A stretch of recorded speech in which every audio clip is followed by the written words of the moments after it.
Pa za prijaznost, bolj sem povabljen besedi kot sliki, ker nekaj mi je zatrl PowerPoint, tako da se bomo bolj poslušali.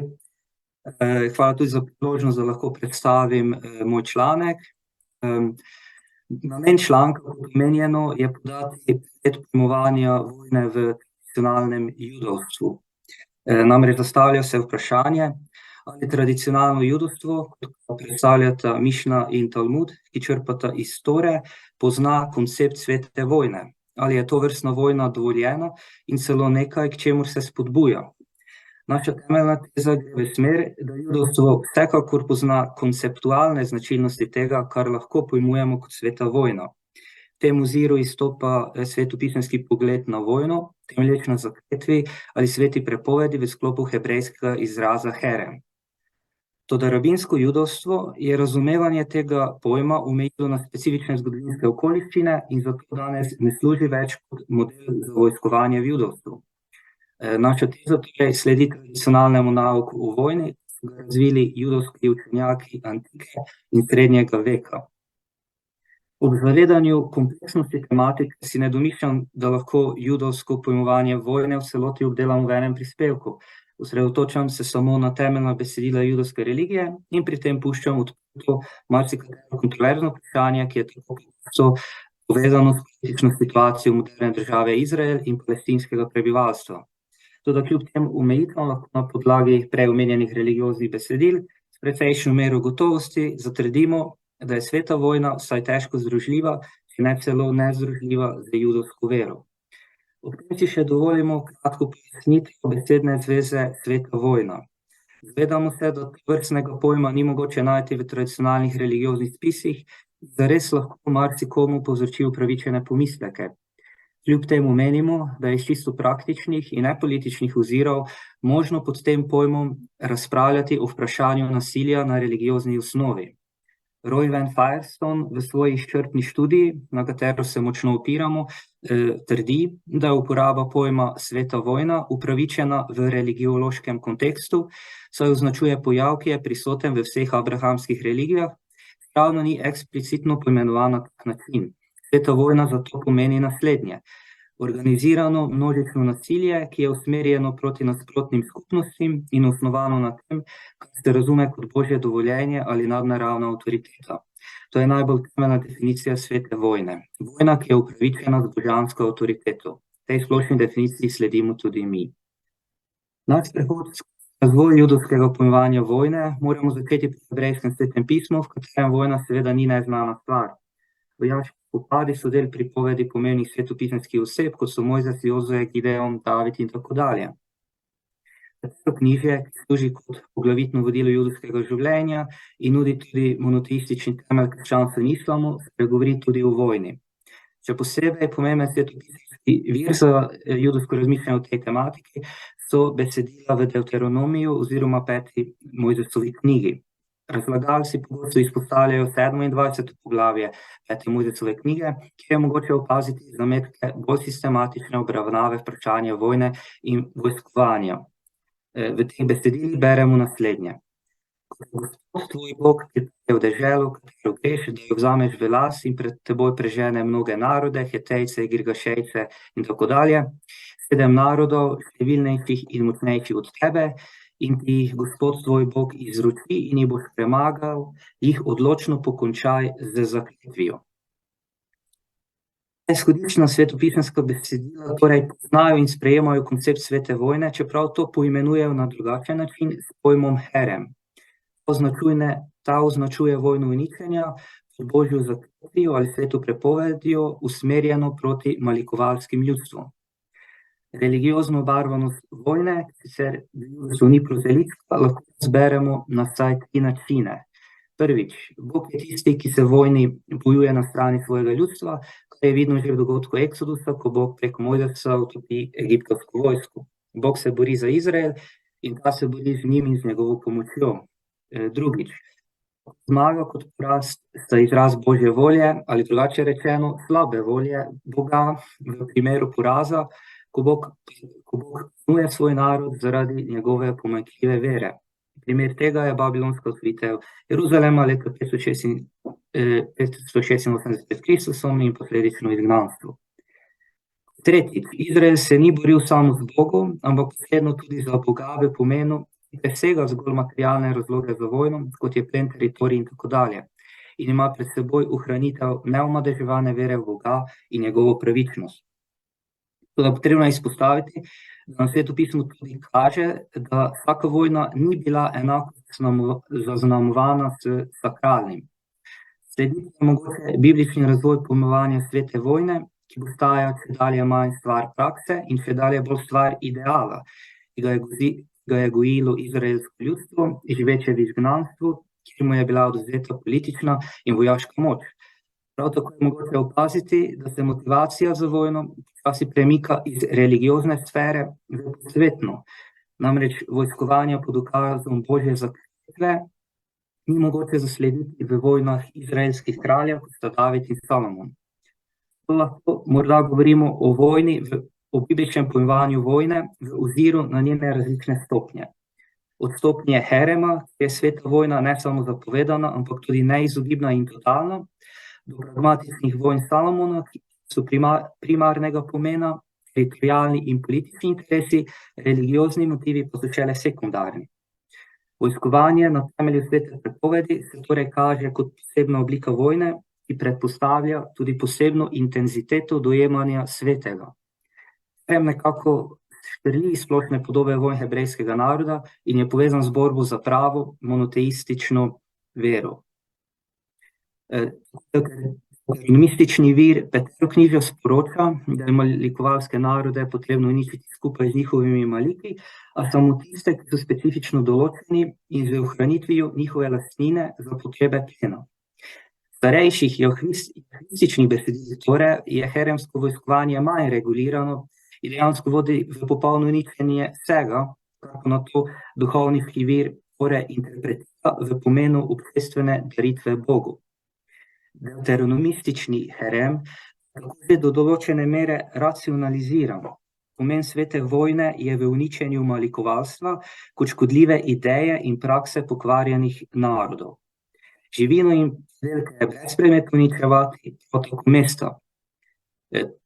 Vrstni zadržek mu je družbena idejna in socialna komponenta, deuteronomistična postava predstavi v 5. Mojzesov knjigi 6. poglavju.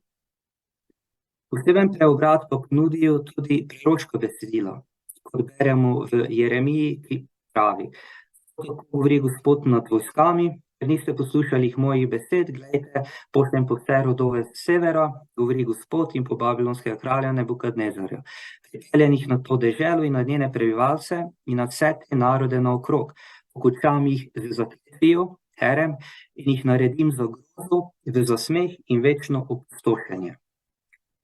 Jeremija s tem stori zelo zanimivo subverzijo starih pojmov herema in svete vojne, v kateri so pokončana malikovalska kananska ljudstva, in podaja novo, bolj duhovno, etično dimenzijo. Zdaj je Izrael tisti, ki je postal malikovalsko ljudstvo in sam Bog pooblasti poganske narode, da izvedejo nad Izraelom to najbolj uničevalno obliko vojne pod močjo Božje zakletve. Podobni biblični razlagalci tu pokažejo zanimiv biblični razvoj besede herem.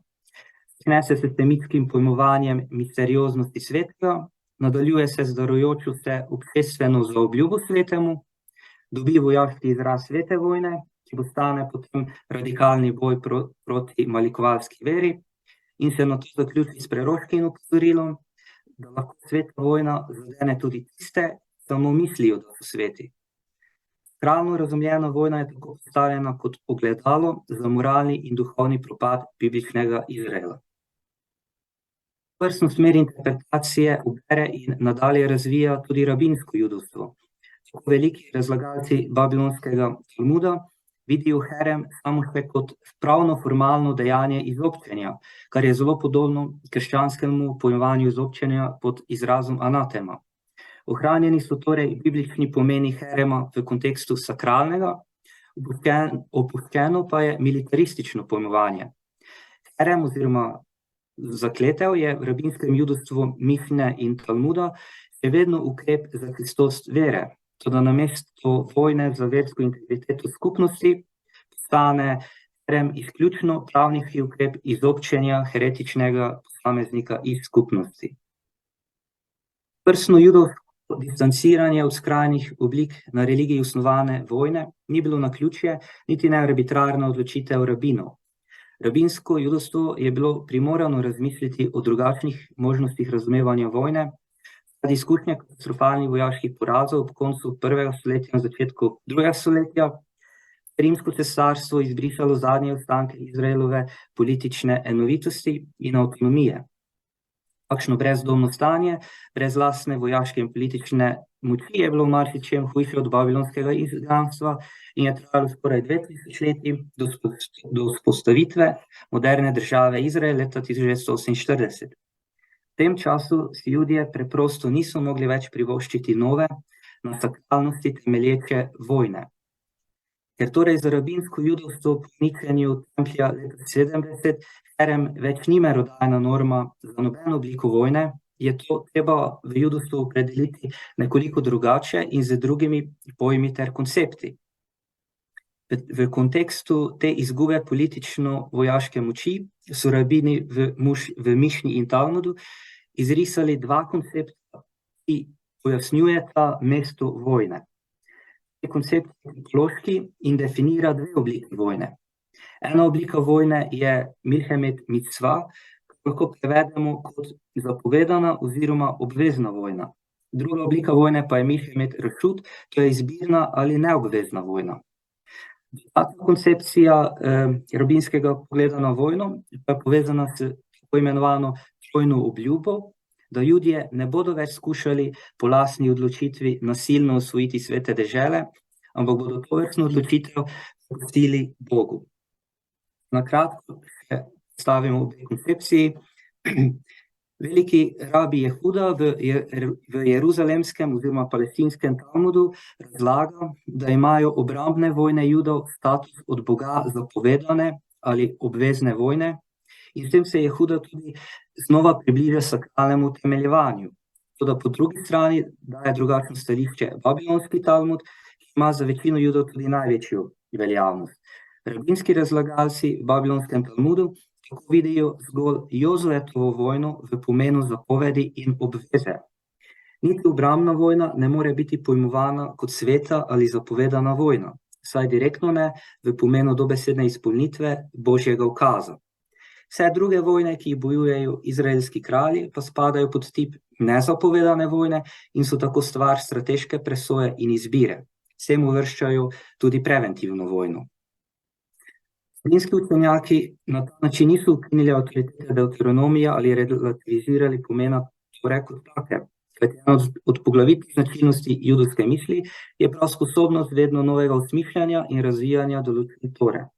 Na ta način ostaja postava aktualna in relevantna za sodobni čas.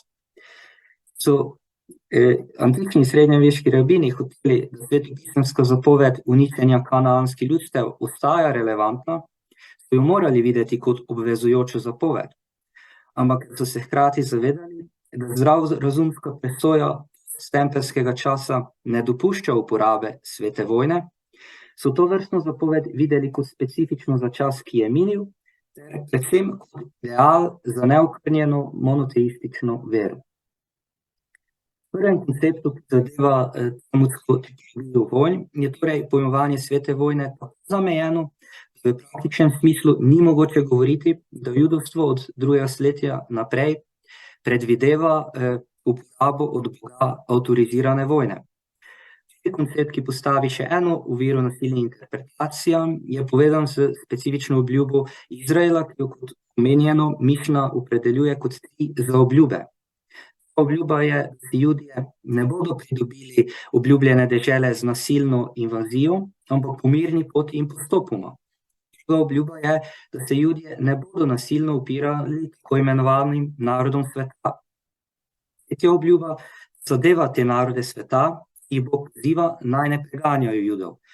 Te obljube imajo močan simbolni pomen, saj sporočajo, da niso Judje tisti, ki bodo s politično in vojaško močjo pospeševali prihod Mesije, ampak je celotna zadeva odvisna samo in edino od Božje volje. Tradicionalno izročilo, velja tudi omeniti, da glede na Talmud judovstvo ne prakticira tako imenovanega misionarstva, saj prepoznava minimalni etični kriterij, ki je univerzalen in temelji na tako imenovanih Noetovi zavezi oziroma Noetovi zapovedi, ki zaobjemajo vse narode sveta. Tradicionalno izročilo nadaljuje tudi pomemben srednjeveški judovski učenjak Mojzes Mojmonid, ki razlaga zapovedano vojno čedalje bolj v kontekstu duhovnega boja in prenove judovske vere. Dovoljuje sicer vojno za namen obrambe in ohranitve judovske identitete, toda podobno kot njegovi talmudski predhodniki zavrača osvajalno vojno, ki bi črpala iz religioznih motivov ali iz preobračanja. Ob tem naj opozorimo, da ima ta zmerni tradicionalni nauk jasne kritike znotraj samega judovstva. Maimonidov srednjeveški sodobnik Nahmanid je odločno trdil, da ima vsaka generacija Judov dolžnost, da uresničuje peteroknjižno zapoved vojaškega zavzetja Kanana, ne glede na vse talmudske omejitve in zadržke. Poleg tega tudi številni sodobni rabini pragmatično menijo, da judovska postava ne prepoveduje ustanovitve tako imenovane nemesijanske, sekularne politične tvorbe, kar je dejansko moderna država Izrael. Ta velik problem predstavljajo vzpon modernih fundamentalističnih skupin, ki spadajo pod tako imenovani religiozni sionizem. Slednji si prizadeva združiti nacionalno politično realnost moderne judovske države z verskim naukom judovstva. Religiozni sionizem ima ustanovitev in širitev moderne države Izrael eshatološko in soteriološko vlogo. Povezovanje nacionalizma in vere je zelo sporno. Na primer, nekateri ali številni ultraortodoksni Haredi Judje te poskuse zavračajo in vidijo v nacionalističnih težnjah nevarnost za vero, saj le vera, po njihovem, predstavlja temeljno identiteto judovstva. Zato se striktno držijo teocentrične smeri Talmuda in Tore, ter nasprotujejo etnocentrizmu in podobnim idejam, ki jih dojemajo kot malikovalski produkt moderne dobe. Torej, mnenje glede politične, glede povezovanja nacionalne identitete Juda in verske identitete Juda je dandanes tudi v sodobnem judovstvu zelo sporna tematika. V tej problematiki zaključimo, da nudi nacionalna judovska misel o vojni še vedno dobra izhodišča za skupno prizadevanje za mir in blaginjo med narodi. Ker tradicionalno izročilo vojno v marsičem desakralizira, ji tako odvzame značaj nujnosti in dopusti možnost za ploden medreligijski dialog. Poleg tega je tradicionalna zadržanost do svete vojne tudi možnost za iskanje skupnega globalnega etosa. Kajti po mnenju ortodoksnega rabina Normana Solomona obstaja konvergenca med judovskim učenjem, sodobnimi človekovimi pravicami in mednarodnim pravom.